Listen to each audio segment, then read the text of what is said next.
Rahim, Surah Baqarah, verse 163. Wa ilahukum ilahum wahid, la ilaha illallahu Rahman Rahim. Means your Allah is one Allah, Allah but He, the most gracious and most merciful. Your deity is Allah alone.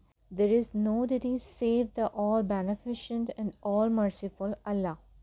My Muslim brother and sister, Allah subhanahu wa ta'ala has chosen us the best nation. As a Muslim nation, our teachings are based on Tawheed, means belief in the oneness of Allah.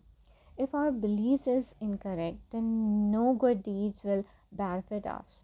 This is the fundamental principle of Islam. The perfection of Tawheed is found when there remains nothing in the heart except Allah. Worship Allah and associate nothing with Him. Prophet Muhammad ﷺ said, renew your faith. Say Allah, Allah is my Lord, with whom I associate no partner. So keep praying and ask for His blessings. Jazakallah.